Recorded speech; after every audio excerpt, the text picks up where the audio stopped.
wonderful venue here and wonderful energy field produced by each one of you.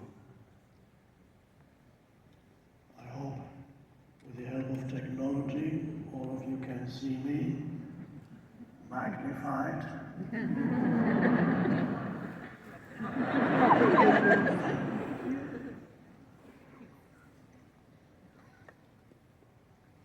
As I was sitting in the green room, a memory came to me, and I'll tell you about this as people are still coming in, so I'll tell this memory.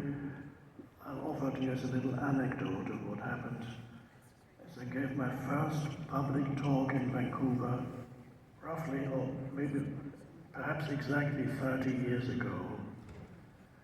And this is how it happened.